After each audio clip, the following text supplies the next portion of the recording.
మీ diesel engine కి అస్సలైన dum echo blue. బంగారం మార్కెట్లో మరోసారి సంచలనాలు నమోదవుతున్నాయి. అకస్మాత్తుగా రేట్ కరెక్షన్, అది కూడా పెద్ద ఎత్తున జరుగుతుంది. రాబోయే రోజుల్లో ఇంకా మార్కెట్లో ధరలు పడే అవకాశం ఉందంటున్నారు. ఇది ఎంతవరకు వాస్తవం విశ్లేషించేటువంటి ప్రయత్నం చేద్దాం. మనతో పాటు బిజినెస్ అనలిస్ట్ ప్రశాంత్ గారు ఉన్నారు. ప్రశాంత్ గారు నమస్తే. నమస్తే అండి కేశవ్ గారు. ప్రశాంత్ గారు, ఇప్పటివరకు ఏంటంటే ఒక దగ్గర ఫ్రీజ్ అయిపోయింది. ఆ 155, 154 నుంచి 156 మధ్యలోనే ఉంది బంగారం ధర అనే అభిప్రాయం ఉంది. ఒకేసారి మేజర్ కరెక్షన్ జరుగుతుంది, 3-4 వేలు పడిపోతుంది రేట్ అని చెప్పని సంకేతాలు వస్తున్నాయి. ఏంటి మార్కెట్ పరిస్థితి ఎలా ఉంది? మీరు చూసారంటే కేశవ్ గారు, నిన్న అయితే one of the biggest drops అండి గోల్డ్ అండ్ సిల్వర్ కి. ఖచ్చితంగా మీరు చూస్తే December 8, 2025లో ఆల్ టైమ్ లో ఉండే గోల్డ్ ప్రైస్ అండి.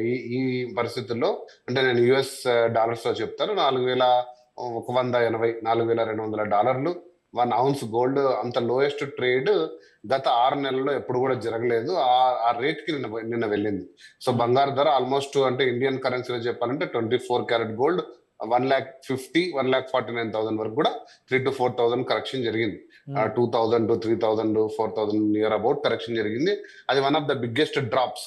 బట్ ఇది దాదాపు అంచనా వేసిందే అండి కేశవ్ గారు. ఏంటంటే February 28న మొదలైన ఈ యుద్ధం ఏదైతే అమెరికా ఇరాన్ యుద్ధము రకరకాలుగా ప్రపంచ దేశాలపైన ఆర్థిక అవసరాలపై, ఆర్థిక విధానాలపై, రేట్లపై అన్నిటి మీద కూడా పెద్ద ప్రభావం చూపించింది. మనం అది కాదనలేని విషయం, ముఖ్యంగా ఎనర్జీ క్రైసిస్ తో. బట్ అది సమస్య పోతుంది అనుకున్న తరుణంలో ప్రతిసారి కూడా మళ్ళీ ఏదో ముందుకు రావడం, తిరిగి ఇజ్రాయెల్ దాడి చేయడం, అమెరికా వార్ను చేయడం, మళ్ళీ సెల్ఫ్ డిఫెన్స్ అంటూ తిరిగి అమెరికా కూడా ఇరాన్ మీద దాడి చేయడం. అసలు ఈ యుద్ధానికి మనకు ముగింపు ఉంటుందా? ఈ గ్లోబల్ ఎనర్జీ క్రైసిస్ కూడా ముగింపు ఉంటుందా?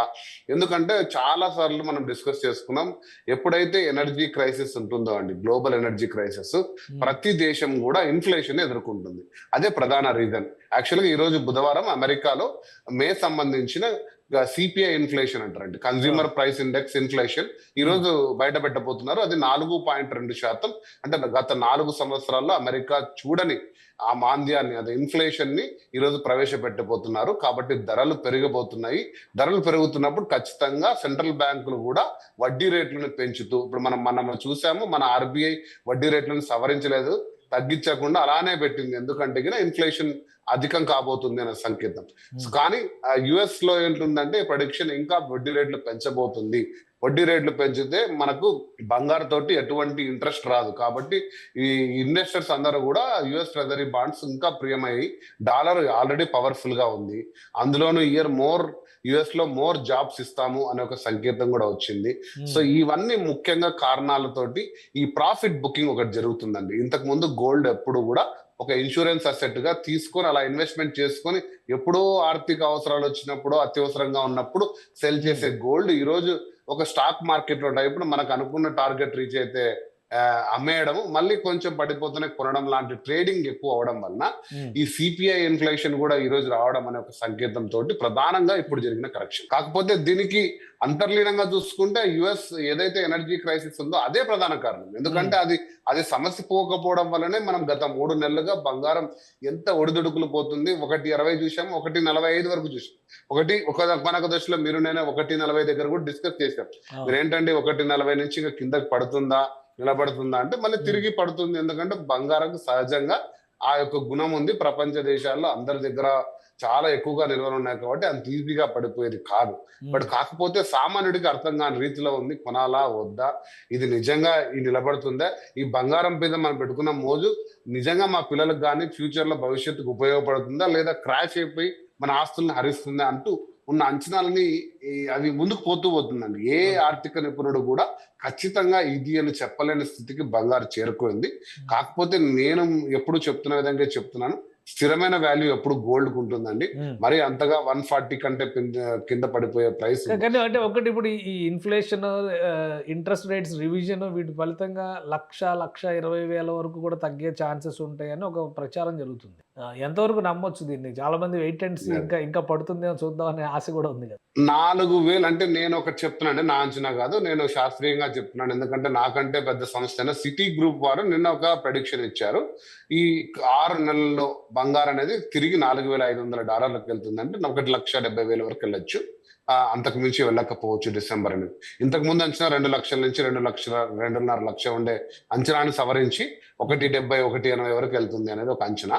అది ఎక్కడ కూడా మారలేదు. కానీ షార్ట్ టర్మ్ లో అంటే ఈ డాలర్ అనేది బలపడుతూ వెళ్తుంది. డాలర్ బాండ్స్ మీద మోజు పెరగడం వల్ల ఇన్వెస్టర్లు తమ దగ్గర ఉన్న మెటల్స్ నమ్మి తిరిగి డాలర్ బాండ్ మీద ఇన్వెస్ట్ చేస్తున్న తరుణంలో 4,000 వరకు కూడా పడే సందర్భం. అంటే ఇప్పుడు 4,200 అంటే మీరు చూస్తే ఇంకొక 5% మీరు లెక్కేసుకుంటే దాదాపుగా 145 వరకు వెళ్ళొచ్చు, లేదా 140. కేశవ్ గారు 1.20 అనేది ప్రొడిక్షన్ ఏ సంస్థ కూడా చేయలేదు. అది గోల్డ్మెన్ సాక్స్ కావచ్చు, సిటీ గ్రూప్ కావచ్చు, ఇంకొకరు కావచ్చు, లేదా ఆర్థిక గోల్డ్ ని ఒక 3 years గా నేను నిశ్చితంగా పరిశీలిస్తున్న విధానంగా కూడా నేను చూస్తే 120కి అయితే గోల్డ్ వెళ్ళే అవకాశం లేదు. మీరు చూడండి 145కి వస్తే మళ్ళీ ఎవరైతే ప్రాఫిట్ బుక్ చేసుకున్నారో వాళ్ళే వచ్చి తిరిగి మళ్ళీ మెటల్ మీద ఇన్వెస్ట్ చేసి మళ్ళీ 155 166 లో ఖచ్చితంగా దాన్ని ప్రాఫిట్ బుక్ చేసుకునే అవకాశం ఉంది. కాబట్టి 120 అయితే అసలు అటువంటి అంచనా ఎక్కడా లేదు. నేను కూడా దాన్ని నమ్మద్దని చెప్తాను. సో ఇప్పుడు మీరు ఇండివిజువల్ బయర్స్ ఏం చెప్తారు? ఖచ్చితంగా రైట్ టైము. మీరు ఇప్పుడు ఈ 1 month కింద వెయిట్ చేస్తే మీకు దాదాపు 140 to 145 మధ్యలో కూడా దొరికే అవకాశం ఉంది. మీరు ఒక పెద్ద ఇన్వెస్టర్ అయితే కనుక ఈ పీరియడ్ ని క్యాష్ చేసుకోవచ్చు ఖచ్చితంగా. మీరు ఒక స్మాల్ టైమ్ ఇన్వెస్టర్ లేదా ఒక మోడరేట్ లేదా మీడియం అపెటైట్ ఉన్న ఇన్వెస్టర్ అయితే గోల్డ్ స్కీమ్స్ లో తరచూ కొనుక్కుంటూ వెళ్ళండి. ఖచ్చితంగా దాన్ని మాత్రం ఆపద్దు. గోల్డ్ అనేది మీ అసెట్స్ లో ఖచ్చితంగా 10 to 15% పెట్టండి. ఈ ఒడిదుడుకుల్ని మీరు ఎటువంటి పరిస్థితుల్లో కూడా చూడొద్దు. ఎందుకంటే ఇవి ప్రస్తుతం టెంపరీగా ఎనర్జీ క్రైసిస్ వల్ల, యుఎస్ ఇరాన్ యొక్క యుద్ధం వల్ల, లేదా డాలర్ బలపడుతున్న సంకేతాలు, ఇన్ఫ్లేషన్, వీటి కారణాలు వెళ్తుంది. కానీ గోల్డ్ తిరిగి తన ఫామ్ ని ఖచ్చితంగా తెచ్చుకుంటుంది. అప్పటి వరకు మీరు కొంచెం ఓపిక్ గా ఉండాలి. ఈ అవేర్నెస్ ఏదైతే ఈ నాలెడ్జ్ ని మీరు పెంచుకొని మీ డెసిషన్స్ ని కరెక్ట్ గా చేసుకోండి అని చెప్తాను నేను. రైట్ సార్, థ్యాంక్ యూ విశ్లేషణ అందించినందుకు. ఇది మార్కెట్లో ఉన్నటువంటి పరిస్థితిని బట్టి బంగారం ధరల్లో మరికొంత రివిజన్ వచ్చేటువంటి అవకాశం ఉంది. అయితే 1,40,000 నుంచి 1,45,000 కంటే తక్కువకి దిగేటువంటి అవకాశాలు అయితే కనిపించట్లేదు అంటున్నారు. రాబోయేటువంటి రోజుల్లో inflation effect, interest rates revision జరిగితే కనుక బంగారం పైన ఒక స్థిరత్వం వచ్చే అవకాశం ఉంటుంది. అలానే నవంబర్ డిసెంబర్ నాటికి బంగారం ధరలు యథావిధిగా 1,70,000 వరకు చేరే ఛాన్సెస్ ఉన్నాయని విశ్లేషిస్తున్నారు ప్రశాంత్ గారు. ఇది స్పెషల్ డిస్కషన్. Keep watching.